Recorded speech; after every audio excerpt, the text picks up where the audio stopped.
근육이 없어졌어요. WHO죠. 여기서 질병 분류 코드를 정식으로 부여한 유산소 운동의 중요성을 이제 강조를 하죠. 근육이 만들어지는 데는 칼슘, 마그네슘. 충주에서 모자인 약국과 한국푸드닥터 교육원을 운영하고 있는 한영선 약사입니다. 오늘은 이제 약국에서도 그렇고 우리 자주 생활 속에서 만나는 이야기죠.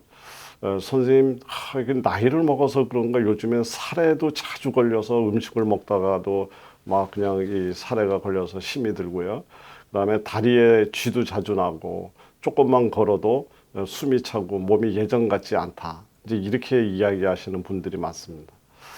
이건 왜 그럴까요? 물론 노화죠. 노화는 노화인데 이것이 바로 우리가 흔히 이야기하는 이 근육 감소증이라고 하는 증상입니다. 이제 이래서 이거가 과거에는 뭐 노화 과정에서 생겨나는 거니까 뭐 그렇다 이렇게 얘기를 했지만 이게 정식으로 이제 그 병명으로 등재가 됐죠. 그래서 근육 감소증이라는 이제 병명을 갖게 됐는데 근육이 없어졌어요. 이제 그 얘기입니다. 우리 인체는 인체를 이루고 있는 세포는 끊임없이 태어나고 끊임없이 죽고 이래서 반복해서 태어나는데 이 태어날 때 앞에 세포가 갖고 있었던 것과 똑같은 상태로만 태어난다면 우리 영원히 죽지 않겠죠. 그런데 이 새로 태어날 때 똑같지 않고 약간씩 왜 틀렸던 미세함이 모여서 결국은 처음의 모양과는 다른 형태로 우리가 이제 변해 가고 있는 이 과정, 이것을 우리는 노화 과정이라고 얘기를 합니다. 그래서 우리는 언제든지 원래 상태를 유지하려고 하는 항상성이 매우 중요하지만 그 항상성이 제대로 지켜지지 않고 또 그런 것들이 환경이 망가지면서 이제 이러한 노화 과정을 갖게 되는데 그 중에서 가장 중요한 것 중에 하나가 바로 이 근육이 이제 망가져가는 거죠. 그래서 우리 그 노화라는 건 이렇게 이야기를 할 수가 있습니다. 그 여름철 나뭇가지가 이는 이렇게 휘청휘청되면서도 부러지지 않고 탄력이 있는데 비해서 우리 가을 겨울철 나뭇가지는 이제 부러집니다. 그것은 왜 그럴까요?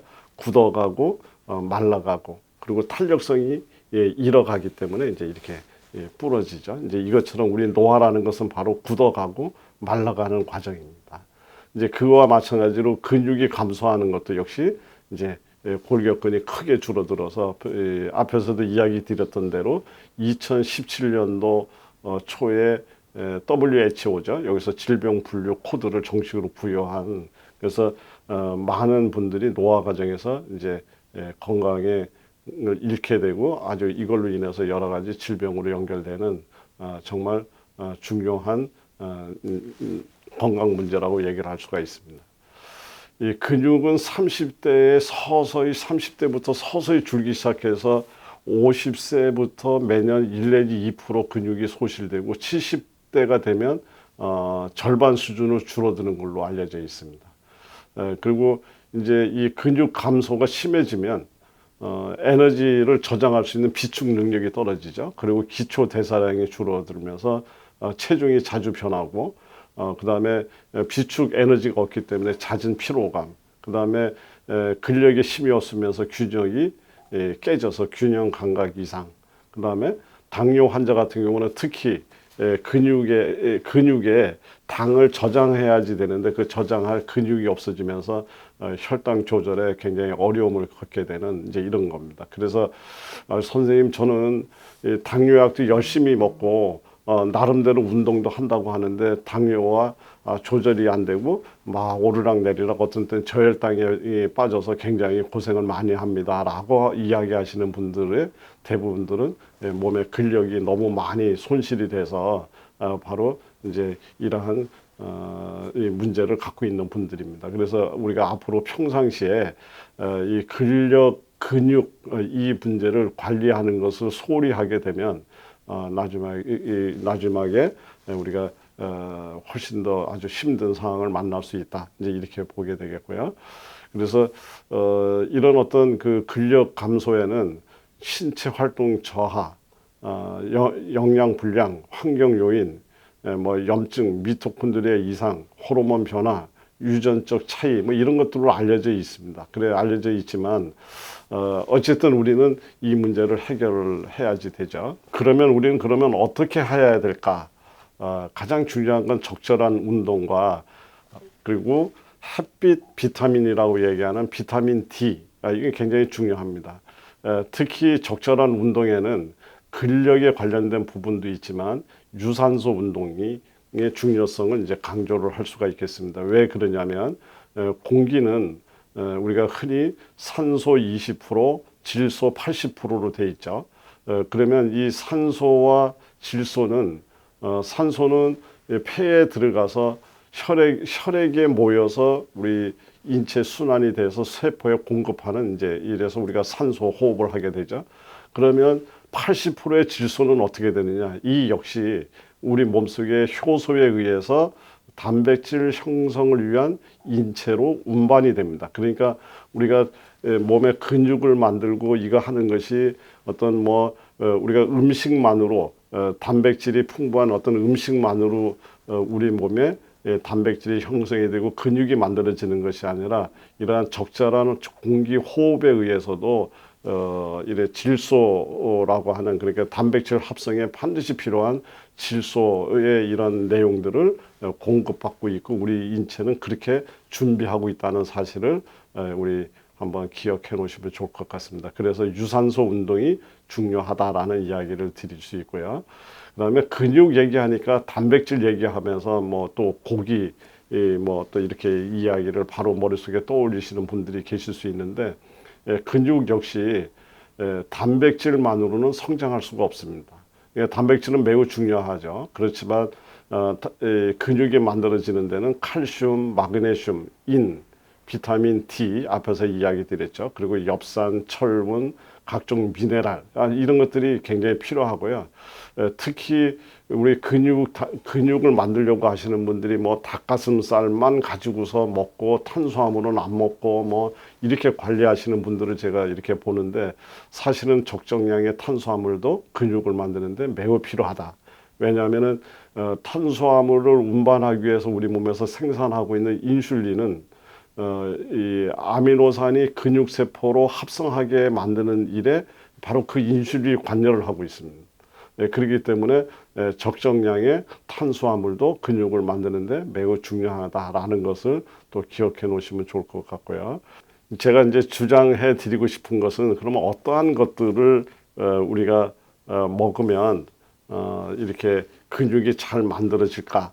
그래서 우리가 단백질이 굉장히 물론 중요합니다. 그래서 단백질 이야기를 하니까 또 이제 고기 얘기를 하는죠. 그런데 단백질과 고기는 같은 말이 아니다.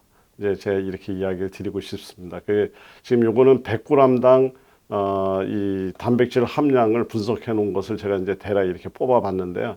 소고기 같은 경우에 약 25g 정도, 또 뭐 부위에 따라서는 뭐 한 30g 정도까지 있는 것도 있고요. 소 등심 같은 경우 20g, 돼지고기 삼겹살에 22g, 안심이나 여기에 30에서 40g, 갈비에 27g, 닭가슴살에 뭐 25에서 30g, 고등어 22g.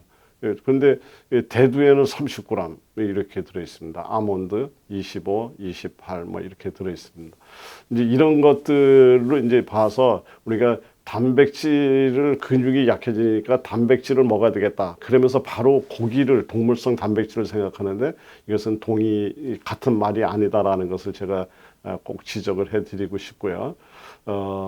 의외로 스피루리나나 클로레라 같은 또 파래, 매생이 이런 것들이 이제 같은 조류라도 해조류라도 미세 조류라고 이야기를 하는데 여기에 단백질 함량이 매우 높습니다. 그래서 고단백 이런 식품이라고 얘기할 수 있고요. 여기에는 특히 우리 지난 시간에 우리가 얘기했던 엽록소 비중이 굉장히 높아서 세포를 재생시키고 해독하는 아주 균형 있는 식품이기 때문에 오히려 육류 단백질보다는 이런 해초류에 근거한 단백질들을 적극 추천드릴 수 있겠습니다. 그래서 정리하자면 유산소 운동, 매우 중요합니다. 왜냐하면 공기 속에 80%의 질소라고 하는 이것이 우리 단백질 합성에 매우 중요한 성분이기 때문에 그렇고요. 그다음에 일광욕을 통해서 햇빛 비타민 D 얻어 드릴 수 있습니다. 이제 그리고 여기에 당근, 샐러리, 상추즙, 엽록소가 풍부한 그런 재료들이죠. 여기에다가 생감자즙, 이거는 근육을 만드는 데 필요한 칼륨, 인, 황, 비타민 C 이런 것들이 굉장히 풍부한 이제 이러한 성분입니다. 그래서 제가 적극 추천드리고 싶은 것은 당근, 샐러리, 상추즙.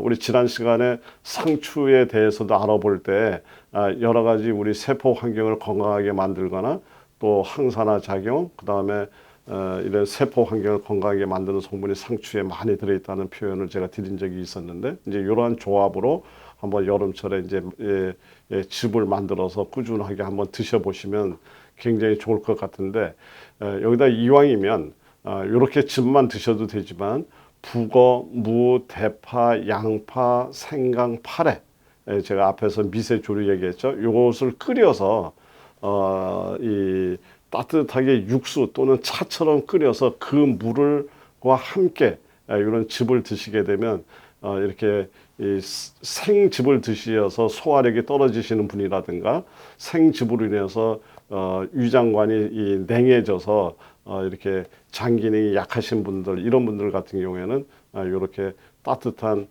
북어, 무, 대파, 양파, 생강, 파래 뭐 이런 것들을 끓인 물하고 함께 드시면 훨씬 더 보완되고 효능 면에서는 더 훨씬 더 좋은 기대가 되는 그런 방식이라고 할 수 있겠습니다.